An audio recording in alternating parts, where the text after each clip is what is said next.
It's lovely to be here today with Karen Stacey from DCM, who... For you to be here too. Oh, thank you. And we've been having a little chat already about some of the films that you've been passionate about throughout the year. So I just wanted to start by talking about, obviously, cinema advertising has grown recently. It's on the up again, which is great.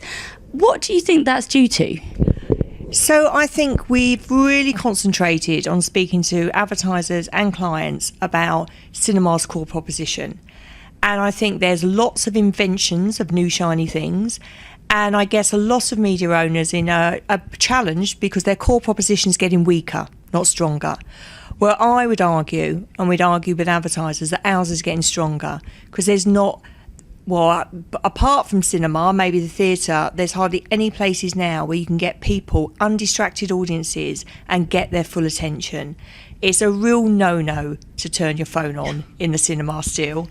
I think it helps us that the phones are so bright, but that undistracted audience in front of a cinema, I think AV advertising is growing. If you think Facebook, theirs is all about video, Twitter's about video, Instagram's about video. You know, even the new players are talking how they're going to communicate or help advertisers communicate through video.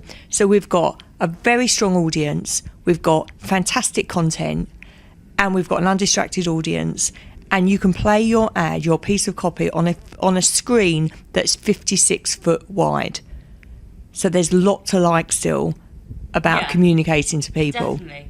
I mean, people these days, though, sometimes it seems like there's a move towards, instead of going out to the cinema, people are consuming movies at home more and more. They're looking to have them released at the same time at home. Is that a concern for cinema advertising, or do you think that people will keep going to cinema whatever? So at the moment, the majority of the studios will launch their movies, and we have a 12-week window where it's only in cinema only. Yeah. That's not changing anywhere in the sort of near future. So that's remained the same. And actually the audience, if you look over the past probably 5 to 7 years, admissions have been between 165, 166 and 172 million. They've really, when you plot that on a line, it's pretty flat. So the content's there. People are still going. There's a lot of investment now into the cinemas. So the three main owners of the big multiplexes, so Cineworld, are investing a lot into their infrastructure, and they've brought things to the UK like 4D. So you not only watch and sound, you can be shaken and punched in the kidneys, and which really appeals to a young male audience. So they're bringing that to IMAX. The IMAXs have been improved, and if you go into any of the ones, so the one at South Bank, the Empire one, there's a huge one in Sheffield. So I think they're just improving the experience. They've put new seats in, and AMC have just bought Odeon. The reason they bought it is because the infrastructure, the sites are there, but they're going to now invest in the infrastructure. And if you go to any of the AMC sites in the States, you'll see again they're investing that whole it's an experience.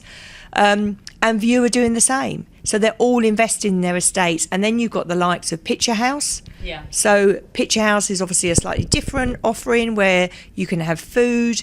Every Man is the same, where they've gone for, you go out for an evening, you have a meal and you happen to watch a movie, but they're all the blockbusters. So there's such a big offering. And it's been proven in the past, even in a recession, cinema does well because it's people's treat. Yeah. So I can't see a lot changing. And I think there's no, even when people got things on video, going to see a film at a cinema, and it's a bit that shared experience where you look at the extra concentration. And you're not, as I said from the beginning, you're just not distracted. Yeah, no, that is these days a really big selling point, I feel. Going back to, you were saying about the chains and their experiential experience of going to the cinema, do you think that that's going to be something that further separates the independents from the chains, though? Because I guess the budget just isn't there with some independent cinemas to provide things like 4D or, some of that. Yeah, and I think some of the smaller independents, and we've got 129 of them, they all have their own niche. And a lot of it is they're very local. They know their customers very well. They still show all the same blockbusters. Some of them are there's a fantastic one on Bethnal Green Road called Genesis. And they do a lot of work with just the local community as well. So with schools, and so they do something slightly different as well. So I think there will always be room for both of them. With experiential being a kind of way in which cinema is progressing away from the traditional, can you give an example of a brand, you think, or a campaign that has done really well through that? I think with experiential, before you would have to think about how you would run this, experiential campaign in lots and lots of cinemas to get the scale. Now what you can do smartly is think about how you use it with social media. So we did a campaign for Smart Energy, which was a real stunt, and it was only in Picture House Central. We pretended there was a power cut, all the lights went out, and then the Gaz and Lecky characters, who are Smart Energy, burst out the screen.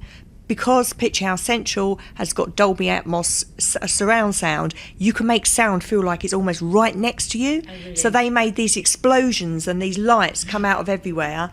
Then the audience was all sort of being amazed. They had usherettes dressed up who then captured Gaz and Lecky. And then the whole thing had been videoed and was sent to those people that went to the cinema. And I think the views on it across social media was 14.1 million. Oh wow! So almost that's the smart way of using it. Yeah. What would you say are the no-nos in that particular field? What shouldn't people be doing? I think you've got to remember people are there to be entertained. So they're there for a night out. So entertain them. Yeah. Make them laugh. Make them make it a joyous occasion. And I think then you'll get the ripple effect. We haven't done anything recently, which I'd say was a real, can't understand why, that just doesn't fit. Yeah. But having fun, like we did with the Smart Energy, was fantastic. You mentioned mobile phones, obviously turn them off while you're in the cinema, but they're all part of, people's experience these days. And how do you advise brands to kind of put their cinema campaign through to their mobile? Something like the Smart Energy one. Encourage your the sort of cinema goers to share. That's one thing. And then another campaign we did recently actually with DFS. And what we managed to do, we worked with a company called Mobster, and they can target audiences because they've got geo-targeting in cinema foyers if they open an app, and it can be any app. And what they can do is match the audience that DHL are going for to that same audience if they've opened an app, and feed them an ad.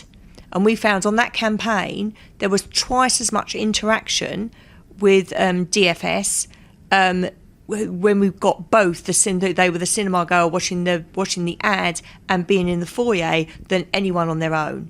So it doubled the interaction. Wow. So something like that is really interesting. So I think that's how you can use mobile. It's almost as they're coming out, they've sort of just seen the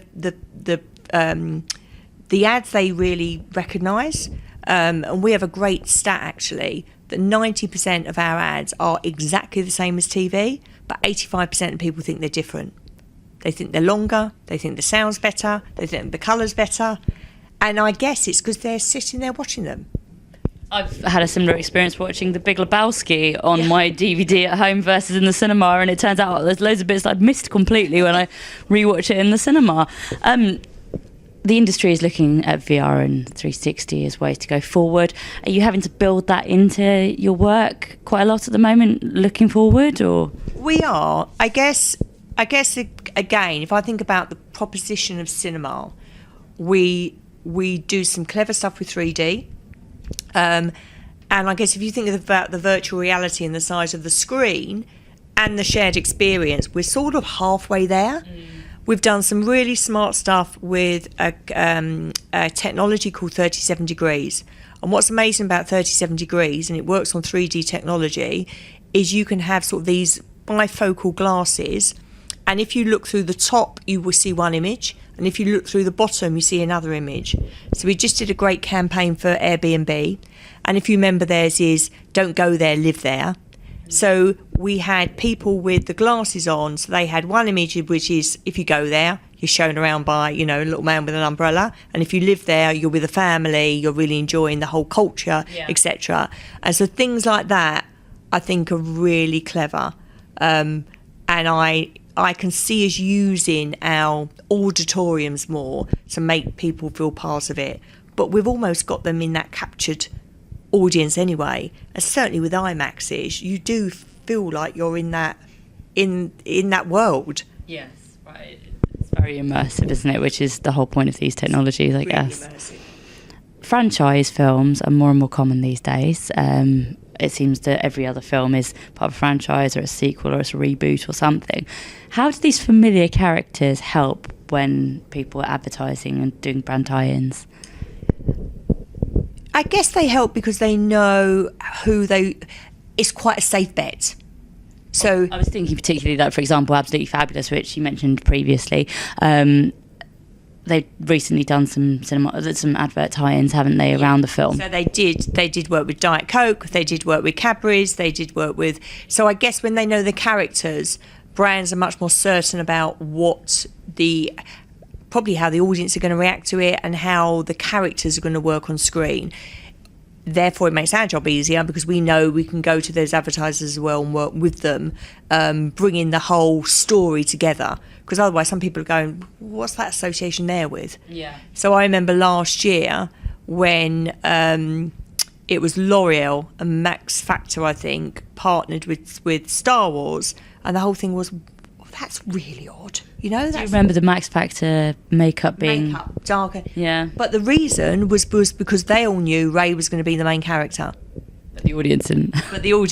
But that's quite interesting, isn't it? So maybe the next time, but they're already in there now. At the same time, I don't really want to take makeup tips from Ray. Like, she looks great, but she's not particularly highly made up, is she? She's quite kind of rough and ready kind of look. The link with females, what they were trying to work on. So I guess the franchises, and for us as well, when we're predicting audiences, it is slightly easier. And I guess there's just categories of films, isn't there? So we work very much. You've got family and animation. So obviously this year we've had Zootropolis, we've had Finding Dory, BFG, which is sort of half and half, Jungle Book. Secret Life of Pets as well, had a lot of tie-ins, didn't it? Secret Life of Pets is another one, and we did some really good advertising before that as well. And then you've got all the Marvel comics and the superheroes. So when they're child appropriate. Yeah. and even in that young men's, I mean, Deadpool did... I mean, you're not a fan. Oh, no, I like Deadpool. I just can't imagine wanting a small child to see or a family. That is a 15, so yes. Yeah. So you've got sort of that genre. So you've got family, then you've got sort of superhero, young men. Female we talked about before, which is Bridget Jones coming out and Go on the Train, and Ab Fab was out. We must be due another 50 Shades. We are due another 50 Shades next year. Next February. So again, and then you've got your real blockbusters that appeal to everyone. And the bet I have with you this year is Fantastic Beasts and Where to Find Them will surpass all our expectations. I think it's going to be excellent. I'm excited for that one. It does look a lot of fun. Very different as well, though. Very different. But I think everyone's ready for something. So we've got big hopes for that. And I think one thing that we get from the cinema owners is, interestingly, not a lot of tickets are pre-booked. So on average, probably only about 30% of our tickets are bought before, a week before people go to the film, apart from some of the blockbusters. And so we get some indications of inquiries, etc. And all the films that have high pre-booking then go on to do really well. Yeah, I bet. Because people know that they have to get in there straight away to see it. What do you think is the future then? What are the areas you're focusing on looking to the future? So I think certainly from a commercial point of view, we are very keen to remind people we are a great place to start a story. I think from an advertising point of view, and this is something we had Sir John Hegarty speak at our upfronts last year, and he had a great line, which was, what people are mixing, there's advertising and there's promotions. Advertising is about telling a great story and persuading people to do something, buy something, think about something they're not doing at the moment. Promotion is about find your target audience and keep talking to them. And boost it. And they're different things. And we need to go back to telling stories, because all brands are a series of stories, and they've got to tell them. And I think where we're aligning ourselves with television, because we think that's a great place as well, that's to tell stories. And we're saying, come and tell your stories. And if you think about the brands that are doing it well, John Lewis, Sainsbury's, Marks and Spencer's, they're all telling stories in a great way. And we want to be just part of that future, I guess.